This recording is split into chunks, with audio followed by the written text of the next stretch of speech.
This is the solution in case the power button damage. The first step, find something electricity conductive. Here we use tweezer.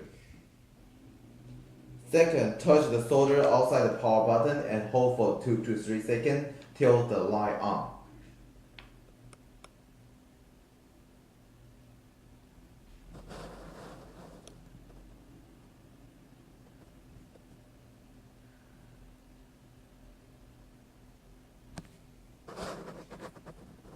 If you want to turn it off, it's the same.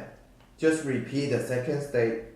Touch the solder outside the power button and hold for 2 to 3 seconds till the light off.